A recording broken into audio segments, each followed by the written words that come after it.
انہوں نے جو ہے فرمایا حضرت عبداللہ بن مسعود نے، کیا میں تمہیں نبی کی نماز نہ دکھاؤں؟ یعنی نبی پاک جس طریقے سے نماز پڑھتے تھے میں وہ طریقہ تمہیں نہ بتاؤں؟ تو انہوں نے یعنی حضرت عبداللہ بن مسعود رضی اللہ تعالی عنہ نے نماز پڑھی اور صرف تکبیر تحریمہ میں جو ہے ہاتھ اٹھائے، اس کے علاوہ جو ہے رفع یدین انہوں نے نہیں کیا۔ تو یہ جو ہے دلیل ہے ان لوگوں کی جو رفع یدین ترک کرتے ہیں۔ اب اس میں ایک اور بات میں آپ کو بتاتا چلوں، حضرت عبداللہ بن مسعود رضی اللہ تعالی عنہ کا جو درجہ ہے صحابیت میں، یعنی صحابہ میں وہ ایک مجتہد جو ہے مجتہد جو اجتہاد کرتے ہیں، احادیث میں قرآن و حدیث میں غور و فکر کر کے مسائل اخذ کرتے ہیں، اس لیول پہ آتا ہے۔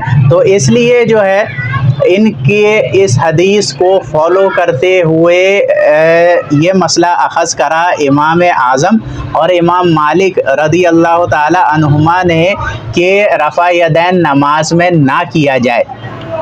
تو یہ دلیل ہے ان۔ تو ویورز آپ نے دیکھا جو ترک کرنے کا کہتے ہیں رفع یدین، ان کی بھی یہی حدیث سے ہی دلیل ہے، کیونکہ وہ یہ کہتے ہیں کہ عبداللہ بن مسعود کا جو درجہ ہے وہ مجتہد صحابی میں آتا ہے، لہٰذا اس وجہ سے اس حدیث کو مستدل یعنی دلیل بنایا جائے گا کہ رفع یدین ترک کیا جائے، اور اس جانب امام اعظم اور امام مالک ہیں کہ رفع یدین ترک کیا جائے۔ اب دیکھیں دونوں جگہ سے آپ نے دلائل کا انتخاب سنا، یعنی وہ جو کر رہے ہیں رفع یدین وہ بھی حدیث سے استدلال کر رہے ہیں، جو نہیں کرنے کا کہہ رہے ہیں وہ بھی حدیث سے استدلال کر رہے ہیں۔ تو فرق کیا ہے؟ اب دیکھیں بس فرق احادیث کے فہم کا ہے۔ اب دیکھیں ہم جو ہے یہ کہیں گے کہ تم کرنے کے دلائل بیان کرو، ہم نہ کرنے کے دلائل بیان کر رہے ہیں، تو امت جو ہے متفق نہیں ہوگی بلکہ متفرق ہو جائے گی، اور ان میں فرقہ واریت اجاگر ہوگی جس کا اللہ تعالیٰ نے منع فرمایا ہے۔ اور رفع یدین کرنے والا بھی سنت پر ہے اور جو نہیں کر رہا وہ بھی سنت پر ہے، لہٰذا اس کو اتنا متشدد نہیں بنایا جائے۔ اور جیسے انجینئر صاحب کہتے ہیں کہ تم جن کتابوں کو مانتے ہو بخاری اور مسلم کو، وہ حضرات بھی رفع یدین کرتے تھے، تو کوئی مسئلہ نہیں ہے ایسا، اس میں جھگڑنے کی بھائی کوئی بات نہیں ہے۔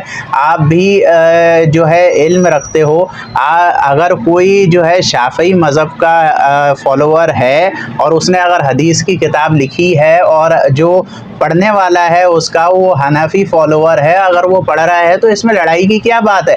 یہ سنت موقدہ کا مسئلہ ہے میرے بھائی، کوئی اس میں اتنی شدت والا مسئلہ نہیں ہے، کوئی حلال و حرام کا معاذ اللہ مسئلہ نہیں بنا دیا ہے ہم نے، یہ سنت کا مسئلہ ہے۔ تو کرنا بھی جائز ہے، نہ کرنا بھی جائز ہے، اس میں اتنی شدت اختیار نہیں کرنی چاہیے۔ لیکن ہم نے کیا کیا؟ رفع یدین کو ایک فرقہ بنا دیا کہ جو کر رہا ہے وہ ایک فرقہ ہے، جو نہیں کر رہا وہ بھی ایک فرقہ ہے۔ بھائی سنتیں ہمارے کو توڑتی نہیں ہیں، جوڑتی ہیں۔ اور اب کیا ہوتا ہے، نوجوان نسل جو ہے وہ ایک سمجھ لیں مناظرانہ ان کا مزاج ہو گیا ہے۔ انجینئر صاحب کی ویڈیو دیکھ کر انہوں نے اس میں اتنا زور دیا، اتنا لوگوں کو راسخ فی ذہن کر دیا ہے رفع یدین کرنا، کہ ہر بچہ رفع یدین کی طرف جا رہا ہے۔ تو میرا ان کو یہ پیغام ہے کہ جو میرے نوجوان بھائی ہیں اور جو بچے ہیں جو رفع یدین کر رہے ہیں، نماز میں ہاتھ اٹھانا نہ اٹھانا یہ جھگڑے کی بات نہیں ہے، یہ جو ہے کوئی اتنا متشدد مسئلہ نہیں ہے، یہ علم کا، پیار کا، سنت کی محبت کا معاملہ ہے۔ سنتیں تقسیم نہیں کرتی ہیں بلکہ سنتیں جوڑتی ہیں، اور جو رفع یدین کرے ہم اس کے ساتھ ہیں، جو نہ کریں ہم بھی اس کے ساتھ ہیں، لیکن جو امت کو بانٹے ہم اس کے خلاف ہیں۔ تو فرقوں سے اوپر اٹھو، حضور علیہ الصلوۃ والسلام کے طریقے پر چلو، یہ میرا آج کا پیغام تھا۔ امید ہے کہ آپ کو یہ ایک چیپٹر جو ہے پورا اس لیکچر میں کلیئر ہو گیا ہوگا۔ رفع یدین پہ اتنے جھگڑنے کی کوئی بات نہیں ہے، جو کر رہا ہے اسے کرنے دو، جو نہیں کر رہا اسے ٹوکو نہیں، اور جو کر رہا ہے اسے چھیڑو نہیں۔ دیکھیں اگر کوئی کر رہا ہے، اگر نوجوان نسل میں رفع یدین سے نماز پڑھ رہی ہے تو وہ نماز کے قریب تو آئی ہے۔ یہ ایک سنت کا معاملہ ہے، اور جو ہے سنتیں جوڑتی ہیں توڑتی نہیں ہیں۔ اور انجینئر صاحب کو بھی میرا یہ ایک مشورہ ہے کہ وہ اتنا اس کو متشدد جو ہے نہ بنائیں اس مسئلے کو، اور جو ہے بخاری اور مسلم میں جو احادیث ہیں اور جو ہے وہ احادیث سر آنکھوں پہ، تو وہ بھی احادیث ہیں جن میں ترک کا حکم آیا ہے، تو اتنا اس کو شدت اختیار نہیں کرنی چاہیے اس میں۔ اللہ نے فرمایا اقیموا الصلاۃ، نماز پڑھنا مطلق ہے، تو جو کرے وہ بھی نماز پڑھ رہا ہے، جو نہ کرے رفع یدین وہ بھی نماز پڑھ رہا ہے، تو اس کو اتنا متشدد فی نہیں بنائیں، بلکہ جو ہے آسانیاں دیں، اور اسلام ہمیں آسانیاں دینے کا درس دیتا ہے۔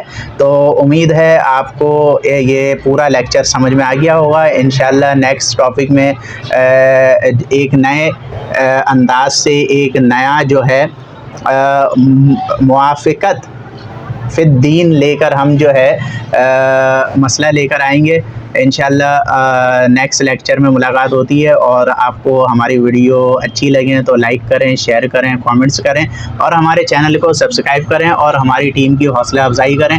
ملتے ہیں نیکسٹ لیکچر میں۔ السلام علیکم۔